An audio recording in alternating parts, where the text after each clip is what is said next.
नमस्कार दर्शकवृन्द, दिनभरका देश विदेशका प्रमुख खबरहरू समेटिएको नेपाल टाइम्सको टप 50 बुलेटिनमा स्वागत छ। म रश्मिता उदास। सुरु गरौं आजका प्रमुख खबरहरू। अझै केही दिन निरन्तर झरी पर्ने तत्काल मौसम खुल्ने सम्भावना नदेखिएको मौसमविदहरूको भनाई। प्रदेश 1 बागमती, गण्डकी र सुदूरपश्चिम प्रदेशमा ठूलो पानी पर्ने सम्भावना। निरन्तरको वर्षाले नारायणी नदीमा पानीको बहाव बढ्दो। नारायणी, बुढी गण्डकी, कोशी लगायतका नदीहरूमा पानीको बहाव बढ्न सक्ने भएकाले तटीय तथा डुबान भइरहेको क्षेत्रहरूमा विशेष सावधानी अपनाउन अनुरोध। मनसुन पछिको अविरल वर्षाका कारण देशका विभिन्न ठाउँमा आएको बाढी पहिरो र डुबानमा परि 51 जनाको मृत्यु, 71 जना घाइते, 1268 जनाको विभिन्न ठाउँबाट उद्धार। यस वर्ष मात्र मनसुन पछिको बाढीका कारण 1516 घर डुबानमा, 564 घर, 79 गोठ, 42 पुल, 3 विद्यालय र 13 सरकारी कार्यालयमा क्षति, 1158 घरमा 5423 व्यक्ति विस्थापित। बाढी पहिरोका कारण गएको जेठ 31 गतेपछि राष्ट्रिय स्तरका सडकको 118 ठाउँमा अवरोध भएकोमा 17 वटा सडक अझै पूर्ण रूपमा बन्द, 63 ठाउँको अवरोध हटाएर एकतर्फी र 38 ठाउँमा सडक पूर्ण सञ्चालन। गएको बुधबारदेखि परेको अविरल वर्षापछि तनहुका विभिन्न ठाउँका 178 घर परिवार पहिरोको उच्च जोखिममा, बन्दीपुर गाउँपालिकामा 132 र रिसिङ गाउँपालिकाका 46 घर परिवार विस्थापित। नवलपुरको कावासोतीमा बाढीले पुर्याएको क्षतिका कारण बिहीबार बिहानदेखि अवरुद्ध भएको पूर्व पश्चिम राजमार्ग अझै सञ्चालनमा आउन सकेन। आजैबाट राजमार्ग सुचारू गराउने गरी हाल मर्मत कार्य जारी। पछिल्लो 24 घण्टामा देशभर 11,000 बढीमा गरिएको परीक्षणमा थप 2239 जनामा कोरोना संक्रमण पुष्टि, आजै 1316 जना डिस्चार्ज। कोरोना संक्रमणबाट आज थप 20 सहित हालसम्म 9340 जनाले ज्यान गुमाए। हाल देशभर 26590 सक्रिय संक्रमित। तेस्रो लहरको कोरोना फैलिने निश्चित भएको भन्दै कडाइका साथ स्वास्थ्य मापदण्ड अपनाउन स्वास्थ्य मन्त्रालयको अनुरोध। आवश्यक उपचारका लागि नागरिक तथा स्वास्थ्य कर्मीलाई तयारी अवस्थामा रहन निर्देशन।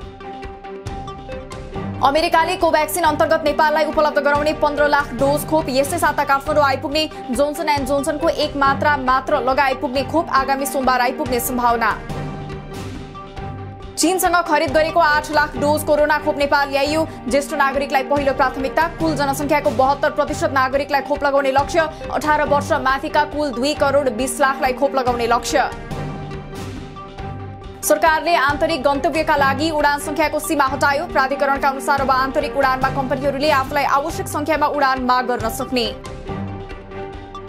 अन्तर्राष्ट्रिय उडानतर्फ भारत बाहेक अन्य देशमा हुने उडान संख्या थप। अब सातामा 53 वटा उडान हुने। खुला गरिएका गन्तव्यमा थप उडान आवश्यक भए त्यसको निर्णय पर्यटन मन्त्रालयले गर्ने।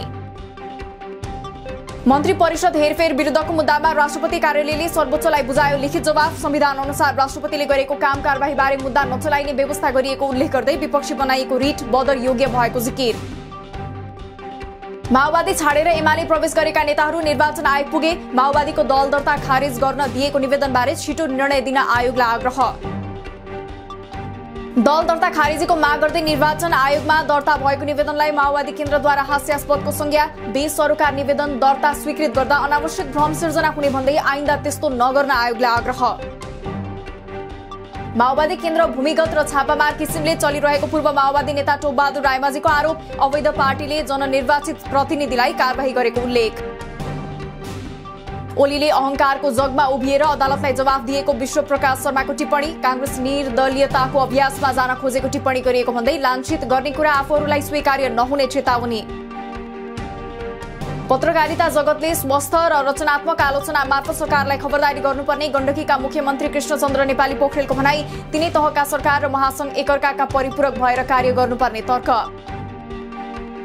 भदौमा हुने कांग्रेसको महाधिवेशनका लागि सभापतिको उम्मेद्वार कसलाई बनाउने भन्ने सहमति जुटाउन रामचन्द्र पौडेल पक्षले थाल्यो छलफल। देउबा विरुद्ध एकजना मात्रै उम्मेद्वार दिन सके, जितिने पक्षमा पौडेल पक्ष। निर्वाचन आयोगमा सन्ध्या तिवारीका नाममा दर्ता भएको पुनर्गठित नेकपा एमालेको नाम परिवर्तन। पार्टीको नाम अब जनता जनवादी पार्टी जजपा रहने। गोपाल किरातीको पार्टी पनि फेरिएर एकीकृत नेपाल कम्युनिस्ट पार्टी बन्यो।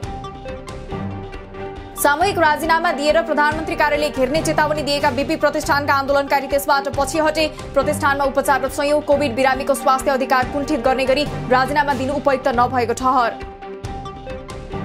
उपत्यकामा पुनः मेलम्चीको पानी ल्याउन कम्तीमा 3 महिना लाग्ने। असोजको अन्तिमसम्ममा पानी पुनः सुन्दरीजल ल्याउने लक्ष्य लिएर मर्मत अघि बढाइने मेलम्ची खानेपानी विकास समितिको भनाई। परिस्थिति अनुकूल नभएको भन्दै पूर्वाञ्चल विश्वविद्यालयले सार्यो विभिन्न संकायहरूको परीक्षा। पूर्व निर्धारित तालिका अनुसार यही असार 31 गतेदेखि लिने भनिएको परीक्षा साउन 10 गतेबाट सुरु हुने। एक महिनाको अवधिमा प्राणघातक रोग रेबिजबाट काभ्रेपलाञ्चोकमा 3 जनाको मृत्यु। सावधानी अपनाउन आग्रह। हाल छाडा कुकुरको स्थायी बन्ध्याकरण तथा रेबिज विरुद्धको खोप कार्यक्रम सञ्चालन। रौतहटको चन्द्रपुरमा 2 समूहबीच झडपमा 10 जना घाइते। केही घर र 8वटा मोटरसाइकलमा आगजनी। झडपको क्रममा आफन्तको घर तोडफोड भएको देखेर 1 जनाको हृदयघातबाट मृत्यु। विदेशमा राम्रो काम नपाएको भन्दै विदेश जानेका परिवार र विदेश पठाइदिने व्यक्तिबीच भएको कुटपिटमा परि सप्तरीमा एजेन्टका हजुरबुवाको मृत्यु। कुटपिटमा संलग्न भएकाहरूको खोजी जारी। कञ्चनपुरको त्रिनगर गौरीफन्टा नाका हुँदै दैनिक हजारौं नेपालीहरू भारत जाँदै। घरमै बसेर रोजगारी नपाउँदा भोको पेट पाल्नकै लागि जोखिम मोलेरै भारत जाने नेपालीहरूको लाम बढ्दो। कतारले मान्यता दिएको कोरोना विरुद्धको 2 मात्रा खोप लगाएर कतार पुगेका यात्रुले क्वारेन्टिन बस्न नपर्ने। जुलाई 12 तारिखदेखि निर्णय कार्यान्वयनमा आउने। रातो सूचीमा परेका देशबाट जाने यात्रुहरूले भने पुगेपछि पीसीआर परीक्षण गर्नुपर्ने। पशुपतिनाथमा राखिएको सुनको जलहरी 4 महिनामै च्यातिएपछि अख्तियार दुरुपयोग अनुसन्धान आयोगद्वारा छानबिन सुरु। सुन खरिद प्रक्रिया पारदर्शी रहेको पशुपति कोषको दावी। सरकारले ईपीएस अन्तर्गत दक्षिण कोरिया जाने श्रमिकको कोरोना बीमा गरेर पठाउने। सेवा प्रदान गर्न इच्छुक बीमा कम्पनीलाई सूचीकृतका लागि आह्वान। श्रमिकलाई कोरियामा 14 दिनभित्रमा कोरोना देखिए उपचार खर्च बीमाले समेट्ने। सुदूरपश्चिम प्रदेश सरकारले समृद्धिको पक्षमा काम गर्ने आधार तय गर्न नसक्दा संघीय सरकारकै भर पर्नुपर्ने अवस्थाको अन्त्य अझै हुन सकेन। आन्तरिक आय स्रोत न्यून हुँदा संघीय सरकारकै अनुदानको भरमा प्रदेश सरकार।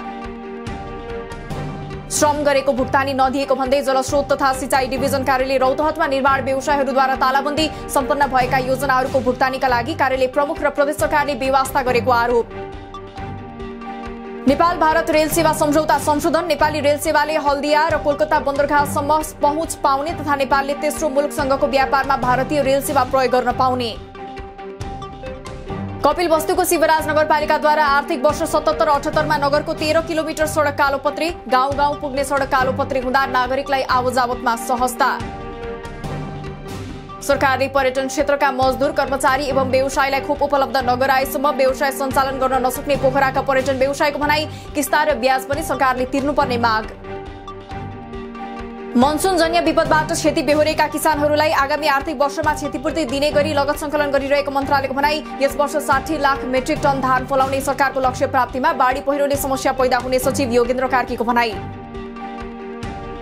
जुम्लाको पातारासी गाउँपालिकाद्वारा रैथाने बालीको संरक्षणका लागि 7वटा पकेट क्षेत्र निर्धारण। उत्पादन बढाउने र बाँझो जग्गाको उपयोग गरी रोजगारी सृजना गर्ने उद्देश्यले पकेट क्षेत्र निर्धारण गरिएको गाउँपालिकाको भनाई।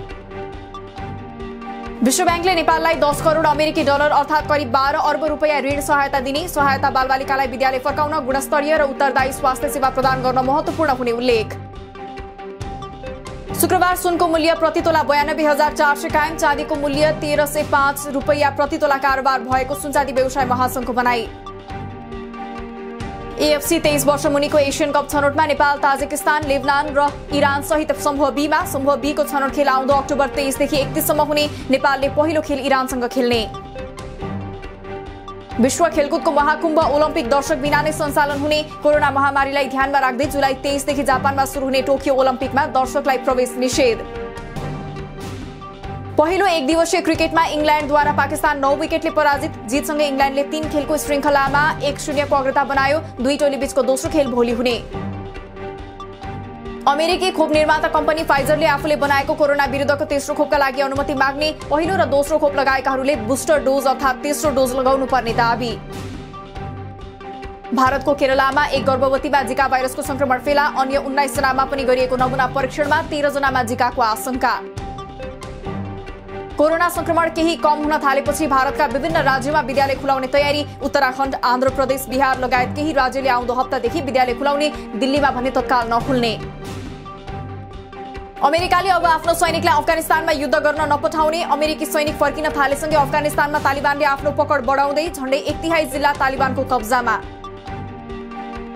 हाइटीका राष्ट्रपति जोभिनल मोइसेको हत्या विदेशी आक्रमणकारीको एक टोलीले गरेको प्रहरीको निष्कर्ष। टोलीमा धेरैजसो कोलम्बियाका पूर्व सैनिक सामेल। 8 संदिग्ध अझै फरार। 2 अमेरिकी सहित 17 जना पक्राउ। र बंगलादेशको एक खाद्यान्न कारखानामा आगलागी हुँदा कम्तीमा 52 जनाको मृत्यु। आगलागी अझै नियन्त्रणमा आएन, कम्तीमा 30 जना मानिस घाइते, मृतकको संख्या अझै बढ्न सक्ने। दिनभरका देश विदेशका प्रमुख खबरहरू समेटिएको नेपाल टाइम्सको टप 50 बुलेटिन अहिलेलाई सकियो। हामी भोलि टप 15 समाचारका साथ उपस्थित हुने नै छौं। नेपाल टाइम्सको युट्युब च्यानल सब्स्क्राइब गरिदिनु भएकोमा र फेसबुक पेज लाइक गरिदिनु भएकोमा धन्यवाद। ताजा खबरहरू नेपाल टाइम्सको अनलाइन पोर्टल www.nepaltimes.net मा पनि गएर हेर्न सक्नुहुनेछ। नेपाल टाइम्स हेर्दै गर्नुहोला। नमस्कार।